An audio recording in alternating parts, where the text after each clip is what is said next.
Good morning, Councilor Rosenthal. How are you doing?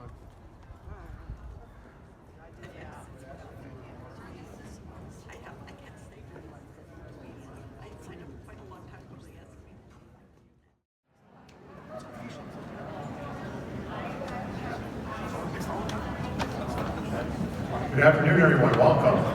Thank you for coming today to Senator Merkley's Town Hall for Washington County. My name is Frank Buchanan. I'm the mayor of Tualatin. And again, it's my pleasure to welcome you to Hazelbrook Middle School. We'll start off today with the Pledge of Allegiance, so if you please stand and face the flag.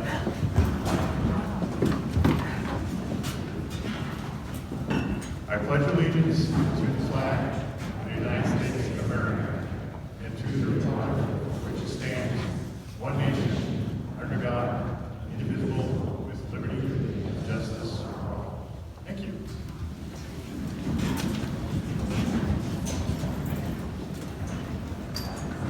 I'd like to take a moment to recognize we have quite a few elected officials here in town.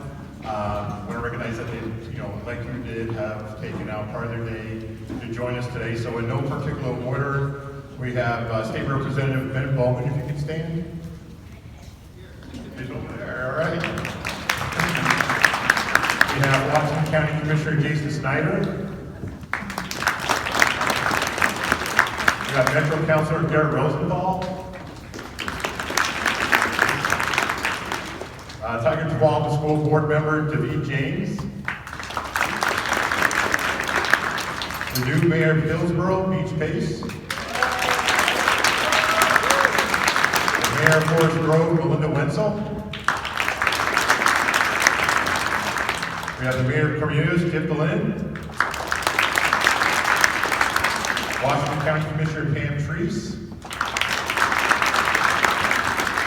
Tiger Tualatin School Board Member Jill Jershby. Washington County Chair Catherine Harrington. Tualatin City Council Member Richard Brooks. State Representative Courtney Neron. Tiger Tualatin School District Member Crystal Weston. Tiger Tualatin School Board Member Tristan Irving. She's also the chair of the board. And finally, Tualatin City Council Member Valerie Pratt. And thank you again all for coming. At the end of the town hall, Senator Merkley will be leaving immediately, but please stick around for an important announcement about what's going on in Tualatin. So I'd like to now introduce Senator Merkley. Jeff has been called the Roots and Boots Senator because of his deep Oregon roots and his boots on the ground, traveling to meet with Oregonians in every corner of the state. Born in southern Oregon, timber town of Myrtle Creek, Jeff spent his early years in Douglas County, where his father worked as a millwright, the mechanic who keeps mill machinery running. He learned the ropes of public policy as an intern for Oregon Senator Mark Hatfield, and later worked on national security issues for the Secretary of Defense. But it's Jeff's experience leading housing nonprofits here in Oregon, including a chapter of Habitat for Humanity that kickstarted his call to public service for Oregon. Jeff was elected to the Oregon House in 1998 and became House Speaker in 2007. 2 years later, he was sworn to the same U.S. Senate seat once held by Hatfield. In the Senate, he's focused on building the four foundations for the success of working families: good health care, quality education, decent affordable housing, and good paying jobs. This year, Jeff took over as the top Democratic spot on the Senate Budget Committee, where he'll fight for working people, for tax fairness, for American families. Jeff is the only member of the Oregon delegation serving on the powerful Appropriations Committee, where he brings an Oregon perspective to important federal funding decisions. That includes securing about 475 community-initiated projects across Oregon over the past 3 years that bridge the rural-urban divide, including funding to expand the Family Justice Center, which will help even more survivors, supporting community solar in Forest Grove, offsetting energy costs for low-income residents, and helping renovate the Tiger Library so it can serve as a cooling center during the extreme heat events here in Washington County.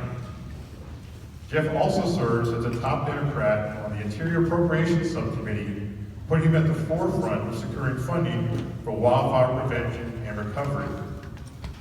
Jeff holds town halls in every Oregon county every year. This is his third town hall this year and his 579th overall town hall. And we are very happy to have him here today.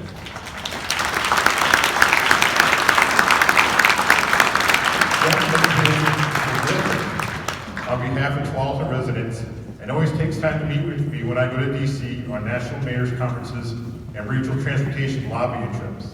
Please join me in welcoming our Roots and Boots Senator for Oregon, Jeff Merkley.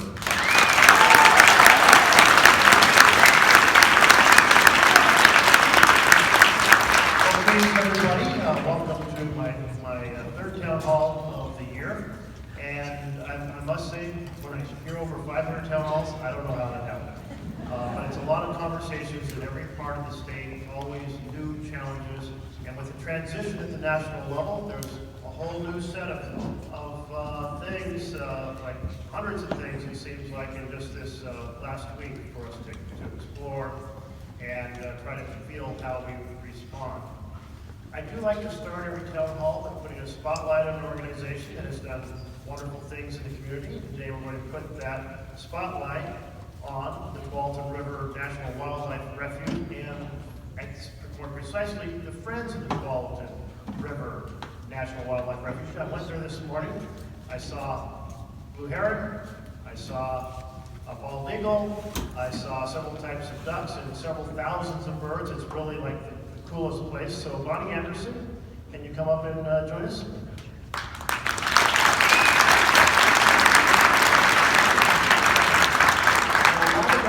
Around the country have friends organizations that help out, but I hear that your organization is like the model for the country. 3 decades, an incredible visitor center. Tell us a little bit about your programs.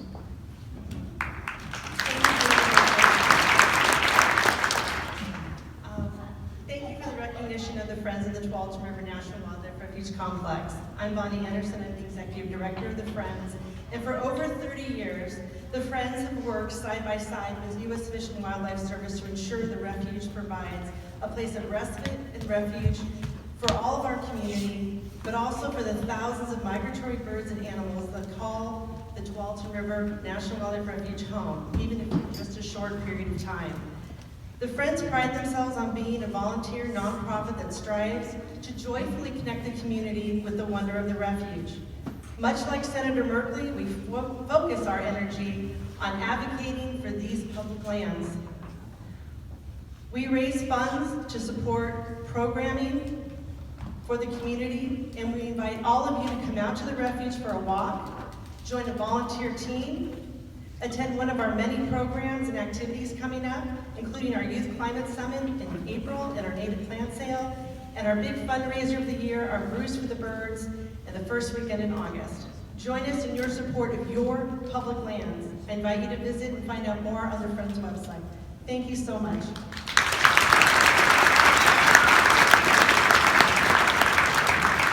So just as a way of saying thank you for a job very well done, this is a flag to use in an appropriate manner that has been flown over the U.S. Capitol.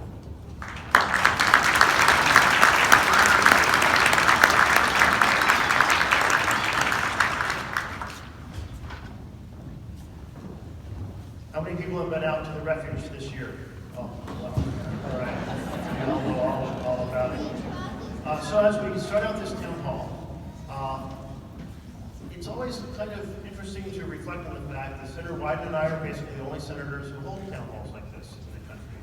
And it's partly because we've got such deep divisions in our media, our cable television, and that has kind of made it hard to have public dialogues. But here in Oregon, we've been advocating for the Oregon way, which means if you are listening to somebody and you really disagree with them and they make you angry, you still maintain respectful opportunity for them to make their point.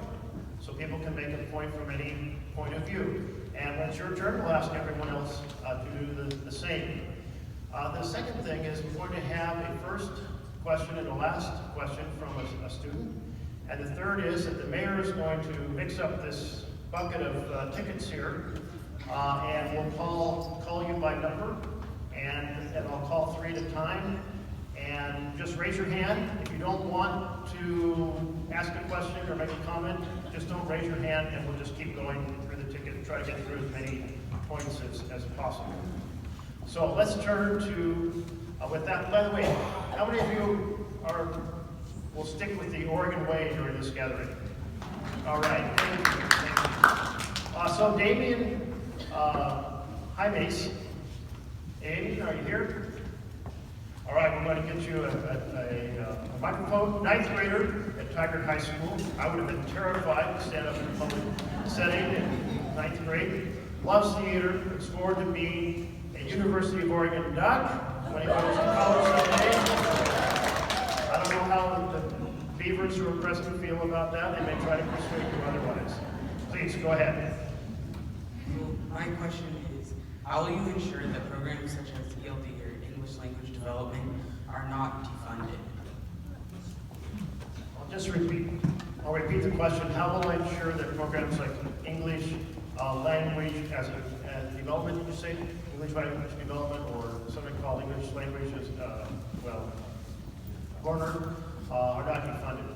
Well, I'll use my role on the spending committee, called the Appropriations Committee, to advocate that those programs get sustained. There are a number of compartmentalized funding lines in the federal budget, things like Title I funding, for example, that goes to low-income school, funding for children with disability that go to public schools in proportion, and things of that nature. I have heard, not yet, any indication that the spending committee would consider striking that. But you're raising it at a time when lots of unexpected things are happening related to immigration, and so it's something to pay attention to. So the short answer is, I'll use my role in the spending committee to try to make sure the program stays funded. Thank you, David. Okay, so we're going to go along So if you have a ticket and you're interested in making a comment or so forth, just pull it out. All these tickets have basically the same numbers except for the last 3. So I'm going to only read the 3 numbers on the right. So for example, the last 3 numbers on the right on this one are 914. I'll read 3 at a time. 013 and 029. If I don't, right over there, and then start with your number and your name if you could, any other, and then right here. We'll come to you next. You start with your number and your name, please. Hi there, I'm Therese Lang. My number is 029. Senator, I'm the first person, other than our fine student, that's going to talk to you, and I'm kind of mad at you and the entire Democratic Party. And I don't know what's... I don't know what... I know that, and I'm going to try. But here's the thing. The other side doesn't play by that rule. And I'm tired of us not hitting them where it hurts. On TV, in the paper, their message is terrible, and they're winning. And you know why? I've got almost 30 years of media and PR, and they're winning because of the messaging. Nothing they're saying is true, but how they're saying it is getting through to people. They're below the belt. They're uncouth and unethical. And we're not fighting back the same way. And I am tired of hitting a standard. We're supposed to stay with a certain standard of conduct and decorum, and it's not working. It's just not working. So take that back to your friends in Washington and tell them we're getting mad.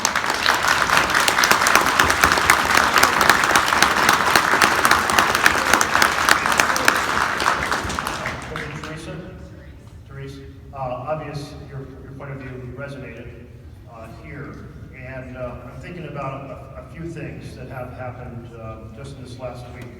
One was the confirmation of the Defense Secretary.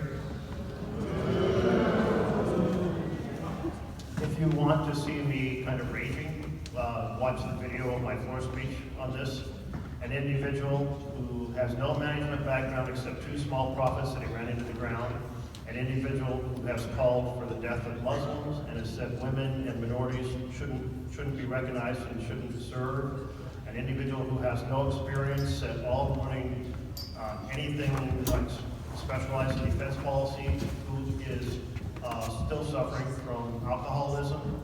And that person's being the head of our national security, Department of Defense. So if you want to see a little bit of rage on my part, feel free to watch the video.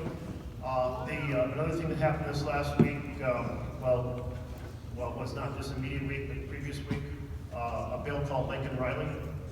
I did everything I could to get an amendment up, but it takes 100 senators to agree. The majority leader, Thune, had said he was going to have an amendment process, but in the end, that meant one negotiated amendment in advance from my side of the aisle and one from his side of the aisle. That bill was sold as saying an undocumented person who commits a violent crime should face detention, mandatory detention. What the bill actually says, anyone of any age, including children, who have never been charged, they have been suspected of a crime but never charged, never convicted, mandatory detention for children with no mechanism for them to be released. This is insane. And that means a child who maybe a police officer sees them put their hand in their pocket and thinks they just stole something from the store, arrests them, they're taken down to the precinct, nothing in their pocket, they're not charged. But now ICE, by law, is required to go get that child and lock them up indefinitely. That's the type of sweeping powers that was just given to the administration. That same bill just gave the administration the power to block all visas from a foreign country if that country didn't take a return flight of people being sent back. It happened last night in Colombia. So it's being implemented immediately. I take your point about fierce resistance when our values, if anyone who's elected, if your value differs, you've got to fight back. I was so disappointed going back to the Secretary of Defense issue. That man, there's no way my colleagues who have any national security experience thought that that man should be confirmed. But what happened? The incoming president said, my buddy Elon Musk will primary you if you all don't get in line. And they shook in their boots, abandoned their values, and proceeded to vote for him. You know who didn't vote for him? Mitch McConnell didn't vote for him. Susan Collins didn't vote for him. Lisa Murkowski didn't vote for him, which made it a 50-50 tie and was broken by the vice president. But I can tell you that those 50 senators across the aisle who voted for him, most of them, the vast majority of them, never thought that should go through, but they abandoned their values. And we have to keep calling out the things we disagree. It doesn't mean there will be some areas. I work, every bill I do, I seek out a Republican partner. I've partnered with the most conservative Republicans on something, because there's something you can agree on. But right now, we're in a moment where there's authoritarian momentum in our country that's incredibly dangerous, and we absolutely have to use every voice, kind of every bit of our mind, our nerve, our energy to stand our ground and push back. So thank you for your comment.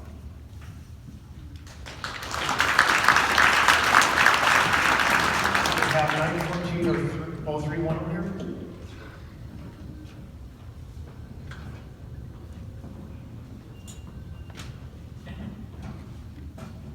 Hi, Senator Merkley. My name is Ashley. I've got 914 in my hand here. My friend Mariana and I came together today. And on a very different topic than what we've been on. I'm a registered nurse. I'm also a board-certified holistic nurse, and I really appreciate the champion you are for nurses as well as for individuals having access to all their healthcare options. And I'm here today because our access to homeopathic products has been challenged by recent FDA actions. And I've actually been working with members of your office. I've been working for the last year with them, and another colleague for the last maybe 1 to 2 before me. You have an amazing staff. I've been really impressed with their willingness to learn about homeopathic products and their role in the healthcare system, their role in my life, in the life of Oregonians. It's been really wonderful. 200 years. They're used worldwide, and they're very safe because of their high dilutions. But the FDA has been challenging this whole category lately through a guidance document, and now our access is actually compromised. There are some things that are literally off the shelves that we used to be able to purchase at local stores here. We're volunteers with a grassroots team that's made up mostly of people who just love it, use it, and rely on it. And we're working on a legislative fix for this issue. And I brought some additional materials on the background of that, the proposal, if you're interested. We would just really appreciate your support as we're seeking to maintain access to what we use all the time. Great. Well, I look forward to reading the materials, and I think probably met Mitra on my team, my field rep, but she is over here. I'll have her wave her hand. Anyone who wants to reach my team on any issue, call Mitra. She can connect you to me or to any member of my team. I just have to comment that I'm a little prejudiced because my wife Mary is a nurse, and they make the world better one bedside at a time.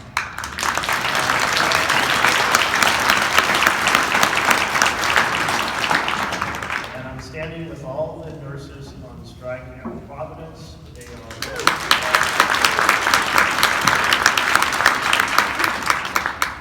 deserve to be, they needed so much during COVID, at risk of themselves, often worried about taking the disease home to their families, so on and so forth.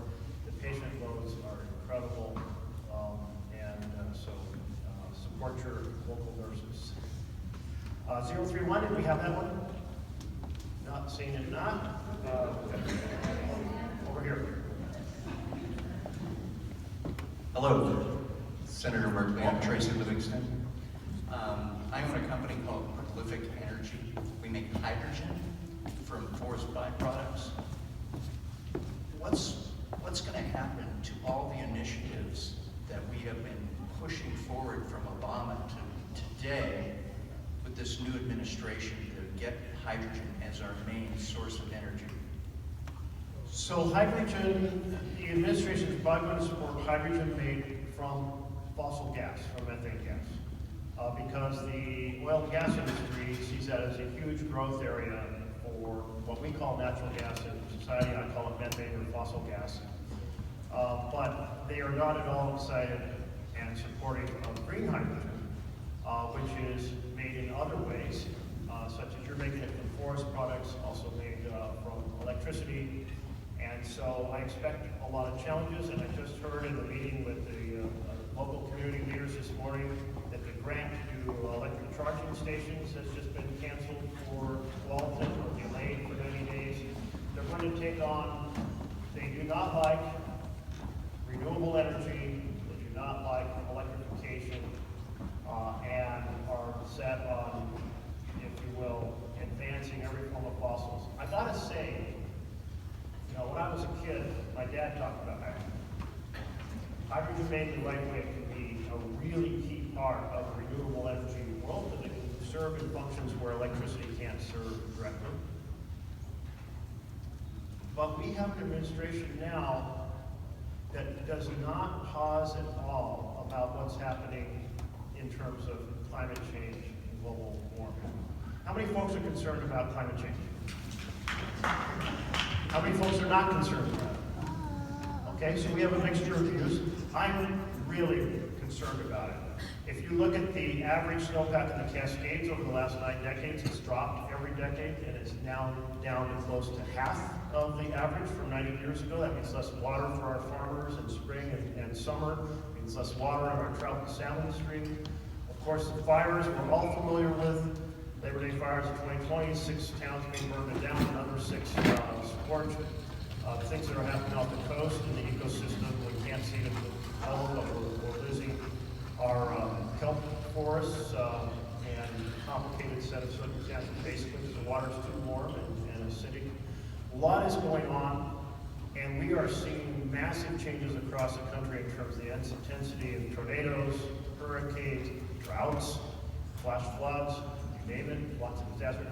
Insurance companies are starting to pull their insurance for homes because they're suffering massive losses because of the number of homes that have been damaged in all these catastrophes. In parts of our state, we are seeing this as well. People losing losing or seeing, we just came from the town hall yesterday where a woman's bill for her home insurance tripled to $2,700.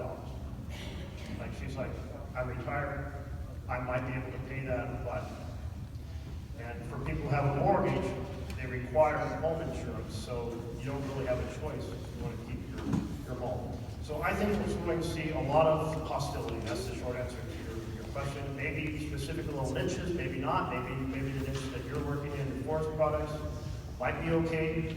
I will encourage you to be in contact with our team so we can advocate for programs that we want to try to say no, deliver the funds as Congress said. Here is a challenge. The man who is going to be serving as director of OMB, Office of Management and Budget, he believes that the president has the power not to spend money that has been appropriated for programs. This is called impoundment. We had that battle in 1974 with the Budget and Impoundment Control Act. Congress said, hey, if we said, $5 million for this program, it's $5 million. The president doesn't get to say zero or $10 or anything else. It's because the executive branch is to implement, not to legislate. And then we had to fight again over the constitutional amendment for line item veto, and that was passed. And then the Supreme Court struck it down, saying delegating to the president the ability to legislate violates the Constitution. But this man, Russell Vogt, is an absolute advocate. He advocated for it and worked to do it under last year of Trump. He advocated, he's a major author of Project 2025. He advocated for it in my office. He said the president's going to do it anyway because it's not constitutionally set. I said, the courts are supposed to decide what's constitutional. He says, well, we'll do what we want, basically. So lots of programs, if the president doesn't like them, he's going to try not to honor the law as passed. That's a challenge for us. It's a constitutional challenge. Okay, 023-938-970.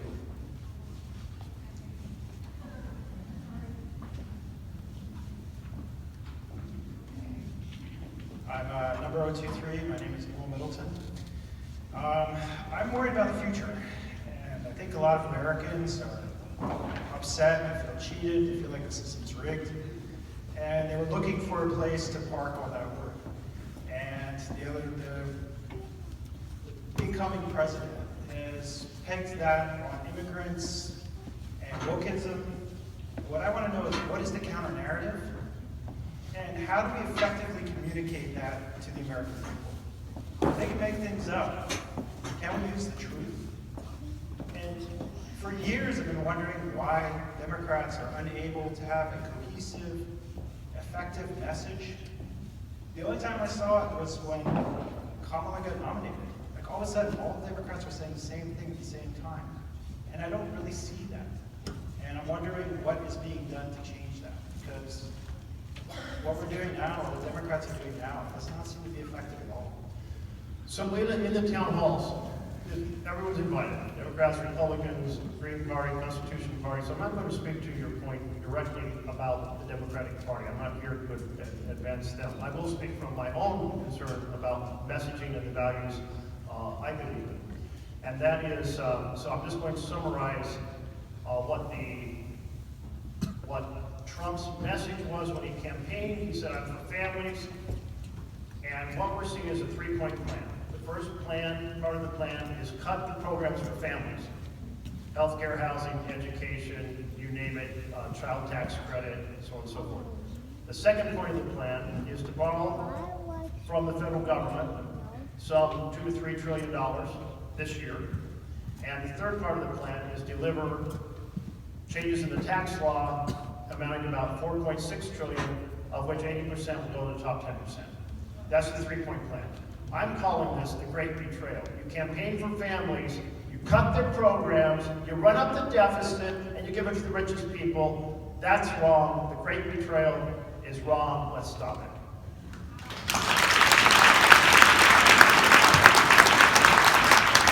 I think President Trump also talked in his inaugural address about the golden age. I'll say my reaction to that, golden age for hedge funds, yes. Golden age for Wall Street, Yes. For billionaires? Yes. For the oil and gas industry, for the pharmaceutical industry? Yes. But the dark ages for families, and we're going to fight for families.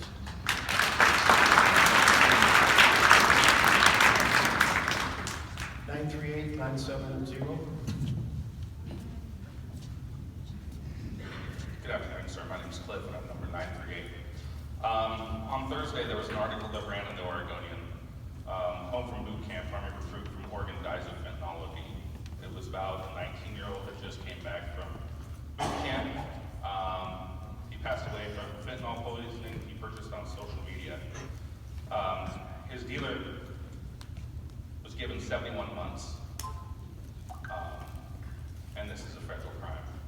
My question to you is given the bipartisan nature of this issue, what initiatives are you advocating for that can gain support from both parties to effectively combat the crisis? How can we mandate education and prevention programs to better inform young people and communities about the dangers of fentanyl? Because I can almost guarantee that everybody in here has been touched by this. It's terrorism on our communities. I think as most of you are aware, fentanyl is a human-made chemical opiate, incredibly powerful. So just trace amounts can kill someone. The way it's been described to me is if you look at a speck on the point of a pencil, that's enough to kill you.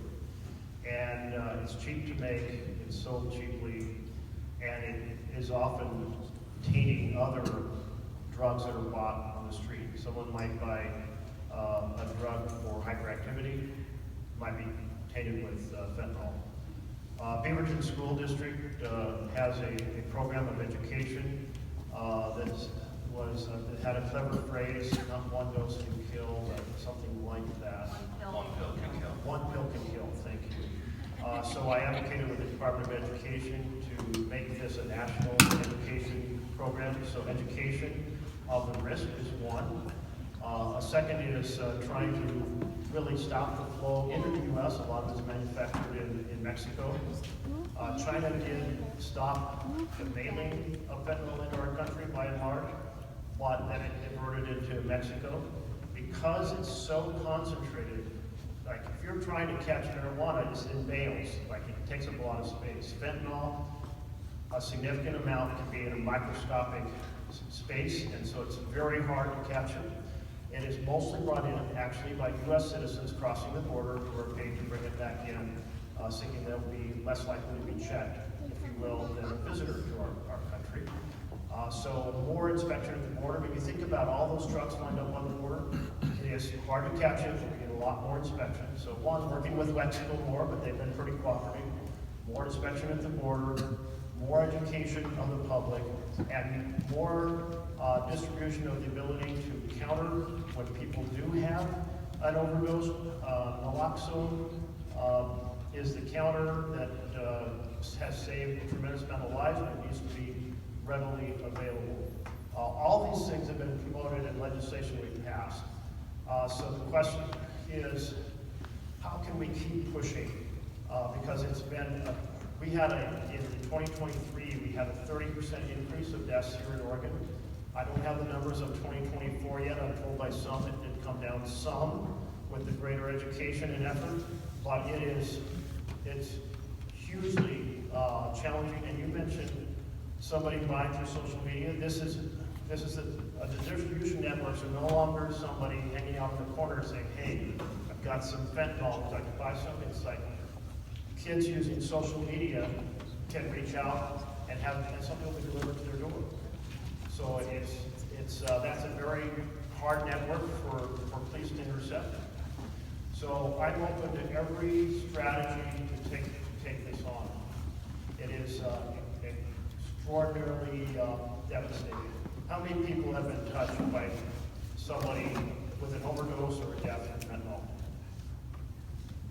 That's a pretty significant share of our population. Any other ideas that you have? I'd love to hear them. I'm willing to talk.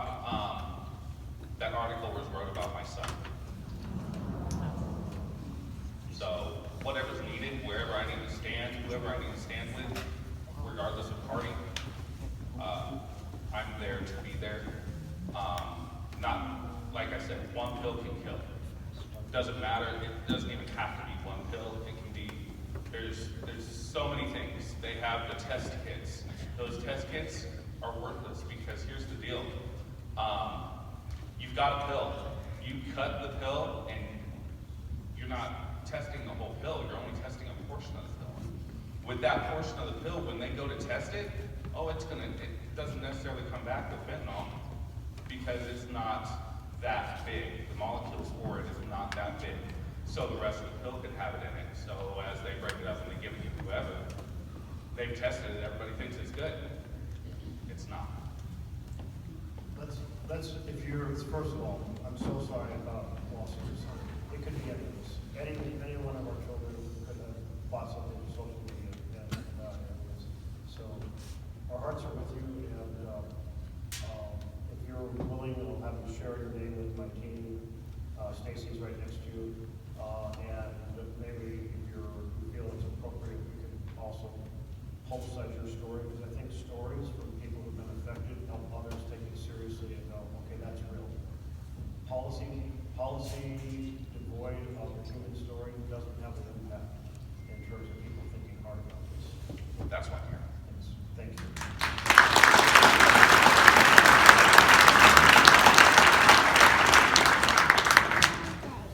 And 9-7.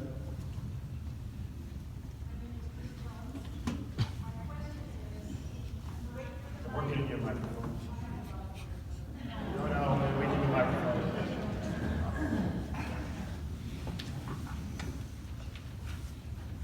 Is it on? Oh, yeah. Okay. My question is the current legislature willing to review Trump's executive orders and reverse the ridiculous? For example, the Gulf of America. So the Congressional Review Act says that any new regulation can be brought forward in an expedited fashion. And I'm sure there's going to be a lot of those things brought forward. I will say there are some things that I consider to be distractions and quite frankly, probably in my mind, changing the name of a mountain or a body of water is low on the list compared to everything else. But to pass a Congressional Review Act reversal, you have to get a majority of both the House and Senate. Then the president can veto it. Then you have to get a veto override, which takes 2/3 of each body voting for it. I think it will be hard to get 2/3 of the House and the Senate to override some of the egregious. Maybe some of them we can succeed on, but that's difficult when the president's party runs both. But it doesn't mean we shouldn't bring it before the body, hold the vote, hold the debate. To Teresa's point earlier, you just can't accept things. You have to publicize them. You have to fight them. Okay, the next three are, let's see, I've got two here, 905 and 996 and 902.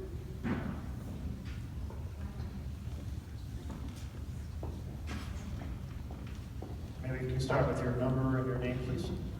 My number is 996. My name is Lois Pereira. I live in Beaverton. My question has to do with what can we do? What is the most effective thing that this group of people can do? We're primarily over 60, I would guess, and I think we're ready to serve, we're ready to work. What can we do?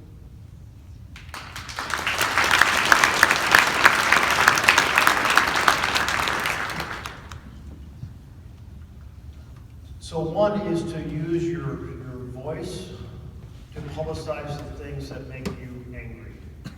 And by that I mean letters to the editor, I mean calls to your state representatives who can try to use Oregon law. We have a number of state representatives here today. I appreciate them attending. Do not be silent. Use if you have a little community circular online that says what's going on, the type of website that people say, well, their dog got loose, or you found a cat, or somebody broke in. Use that as a voice. Use your city council meeting. If we were in a campaign year, I would say use your power in campaigning, because the people who are running for office need to hear how you feel. And the people who are, if you want people elected who share your views, so use your campaign power, your volunteer time, your money. We're not in a campaign year, but we will be next year, and that's the cycle of democracy. Things go way off track. We can hopefully use elections to pull them back on track, which is one of the reasons that I have been advocating for the For the People Act. This was my bill 2 years ago that said we are going to end dark money, absolute disclosure of every dollar in the campaign system. We're going to protect the registration system, the voting system, the vote counting system, and we're going to take on gerrymandering. And that bill in the Senate, it required going from our current form of obstruction. It's called the filibuster, but it's not actually about speaking. It's just 41 votes can block you from going to a bill. It's a no-effort veto of having a debate on something important to our country. Changing that to the talking filibuster, where the minority has a voice but not a veto. We came within 2 votes of doing that, and it would have made a huge difference in the fairness of our campaigns across this country. I'm worried about our institutions. I'm worried the Supreme Court is a big problem. The voting system has been badly adjusted in state after state, states like Montana and Georgia, where they put up rules that make it hard for certain identified groups to vote, like college students, like Native Americans, like inner city folks. By the way, that bill would have guaranteed the opportunity, Oregon style, to vote by mail for everybody in the country, which stops the election day shenanigans where precincts are moved, where they're understaffed, where people are told that the election wasn't this week, it's next week, all those sorts of things. So that's kind of macro, but on the micro, use your voice and energy. If everybody does that, it creates a movement then changes the direction of the country. I wish I had a better answer. 902 and 905. Hello, Mr. Senator, how are you? Dangerous question these days. So I'm 905, my name is Lucas Espinosa from Tiger, and I have a question about wildfires. First part is, what is the Senate doing in terms of bills and initiatives to focus on proactive forest management as opposed to reactive? The second part is, how are you and other senators standing against lobbyists in multinational timber companies that care more about the trade of timber as opposed to the health of our climate and communities? So we've had about a 10-fold increase in the funding for forest management over the last few years. I've been driving that as the lead Democrat on the Interior Spending Committee. But if you look at the number of acres you can treat, and I'm talking about thinning, mowing, prescribed fires, it's modest. I've been getting the Forest Service to try to concentrate on the wildland-urban interface so that the most dangerous places in terms of fires sweeping into towns get priority. On the firefighting side, we've gotten a big increase in the pay for firefighters. We work for the possibility of them working year-round. Not all want to, but ones who want to can go from forest management to fighting fires to forest management, or other in the forest jobs, maintaining trails, rebuilding infrastructure. In this last bill, emergency disaster bill, it had no money to repair all the infrastructure that had been destroyed on our public lands by fires, by hurricanes, and flash floods, all these disasters, tornadoes. And I was able, and the estimate needed was 9 to 10 million. We got 9 million. That was my advocacy that we must maintain our public infrastructure, which is a little bit different than what grazing, but it's a piece of the puzzle because the forests are part of our public infrastructure that we all cherish. As long as climate change continues unchecked, the problem's going to get worse and worse. And it's why we have to drive a much faster transition from fossil fuel energy to renewable energy. Whether it's sunlight, whether it's wind, nothing's perfect, everything has an impact, but that carbon dioxide buildup, very hard to get out of the air once it's there. Methane, massive amounts of methane, that is natural gas, leaking into is having a huge impact. Now we're starting to get feedback loops like permafrost that is thawing and releasing methane, methane crystals that are frozen, that the ocean and the lakes are coming up and evaporating into the air. So we have learned this is probably the biggest global issue facing humankind, and can we manage it? And right now the answer is no, we're failing.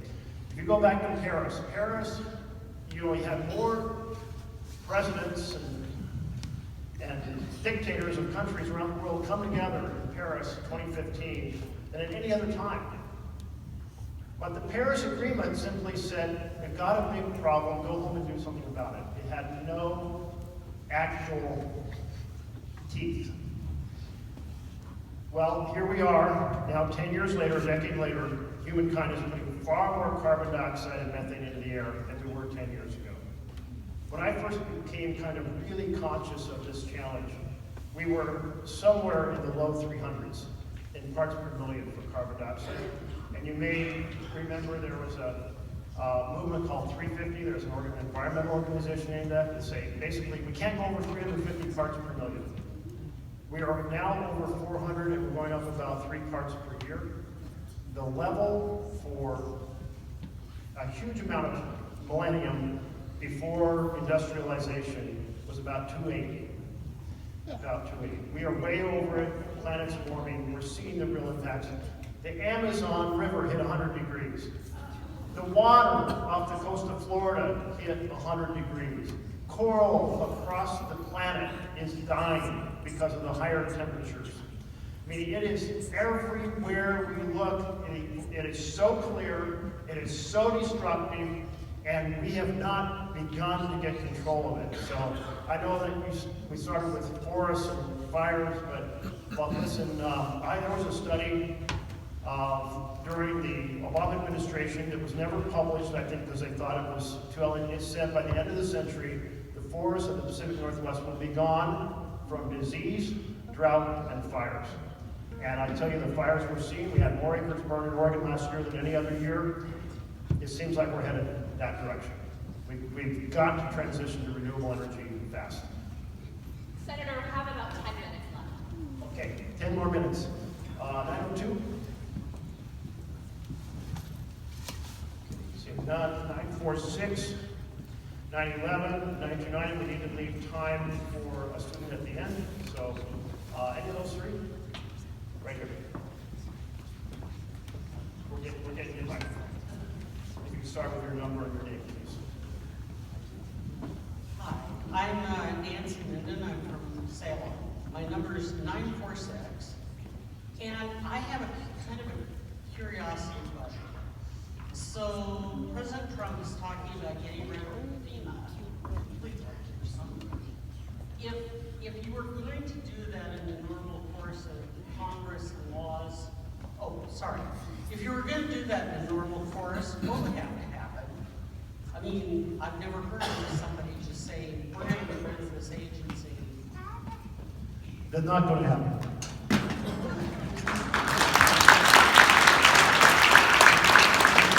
Why is it not going to happen?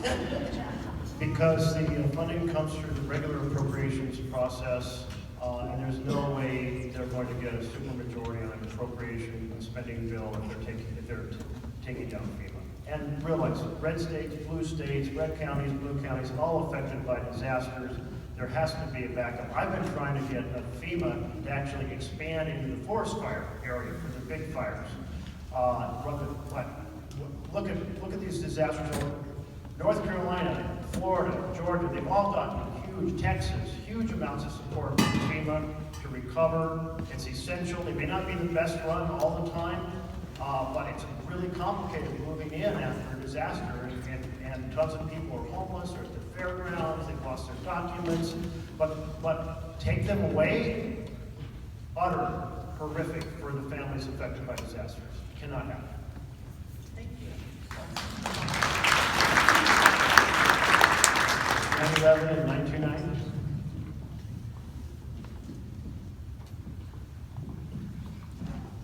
I'm Carol Mooney, 929. I'm from Beaverton, but I am a retired teacher and school counselor from Portland Public Schools. I am appalled by the idea that they're going to do away with the Department of Education and trying to move in Christian nationalism throughout the schools. But what I really wanted to stand up and say is, Senator Merkley, I want to thank you for everything you've done for us and for the country.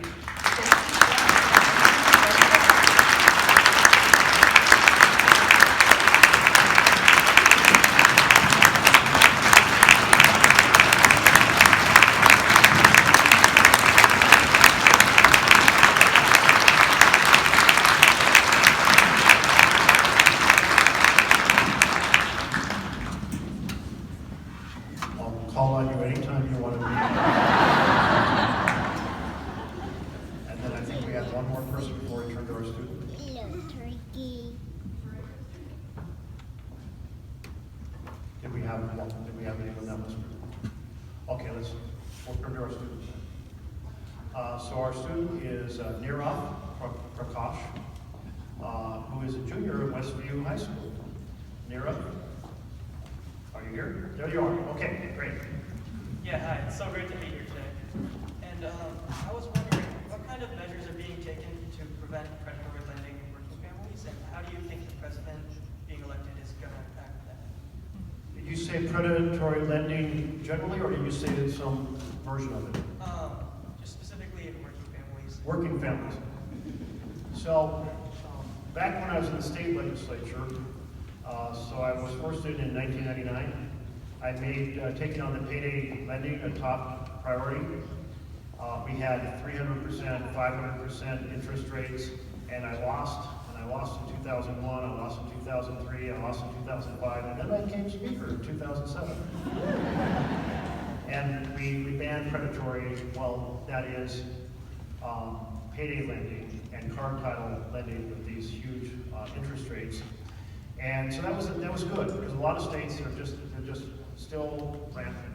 And I remember this woman testifying that she had bought a pair of orthopedic shoes and they cost a couple $100, and 2 years later at 500% interest, it's now 25 times that she owed back. It's the vortex of debt that sucks you down. The other thing that I tried to do when I was in the state legislature was end 2 types of predatory mortgage lending.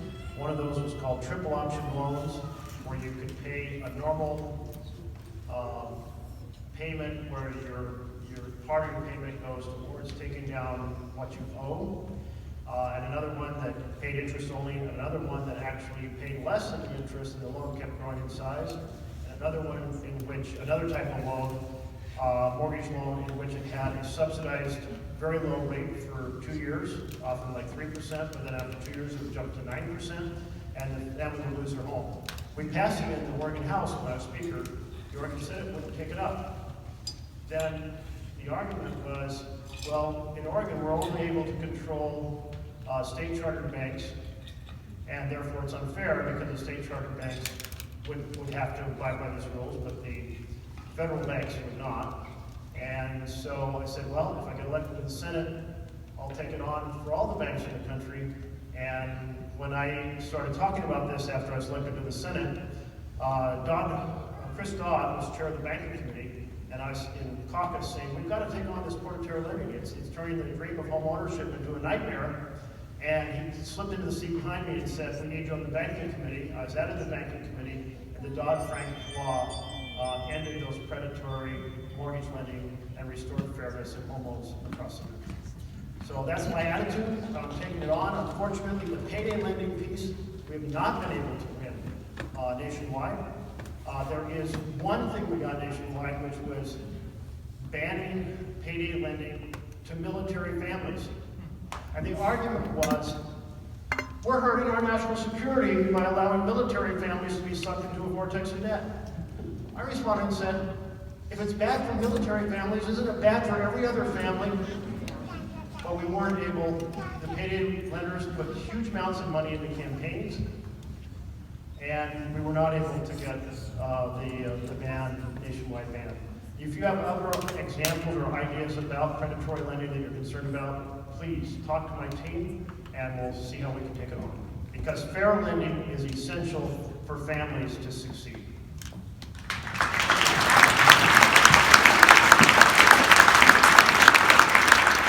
So we've talked about a lot of very heavy issues, and those are not going away. They will be here, but my team often says, don't leave everyone completely depressed. So I'm going to end on a happier project. During these years that I've been going to every county every year, people will say, hey, do you know about this really cool thing in our counties, this and that? And I'll say, that is cool, everybody should know about that. And so last year, we put together a book called The Oregon Treasurer's Quest, in which in all 36 counties, we highlight something really cool and then mention 3 or 4 other ideas of nifty things to explore in that county. And then anybody who goes to 10 counties and takes a selfie with one of the things that's in this book, we hold a party for them in November. So, if you are worried about the world and you need a break, you're like, I gotta restore my soul, or you have friends visiting, these books, I think they were at the counter outside. Yeah, that's what they are. You'll page through and go, well, that's cool. Let's go see that. And take a little break from the weighty issues on the world that will re-energize you so that we can return to the political policy battlefield and put America back on track.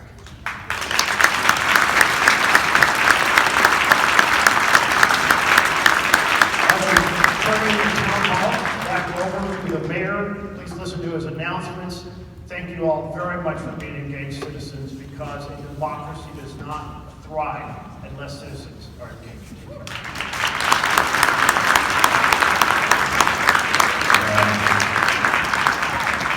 thank you, Senator Merkley, for taking time today to visit Tualatin and sharing what you're doing for us in Washington, D.C. I forgot before I mentioned the introductions of elected officials. I forgot to introduce City Councilor Cindy Hillier of Tualatin. Sorry about that. Well, my big announcement, again, one of those things that brings joy is if you live here in Tualatin, and you don't have to live here in Tualatin, starting Saturday, February 1st, is our Tualatin Share the Love event. What is that? 500 glass hearts are hidden all over the city in city parks and trails for people to find. So it's a big treasure hunt. Every week, additional hearts are put out, and you don't have to be a Tualatin resident to enjoy this event. So you can go in any of our city parks, our greenway trails, to the Lake of the Commons, Sweet Pond, and look, they are not buried, and they're not in trees, so you can easily see them. So I encourage you, it's the whole month of February, so please come visit Tualatin. If you live in Tualatin, start the hunt on Saturday. Again, thank you for coming today. Have a terrific rest of your day.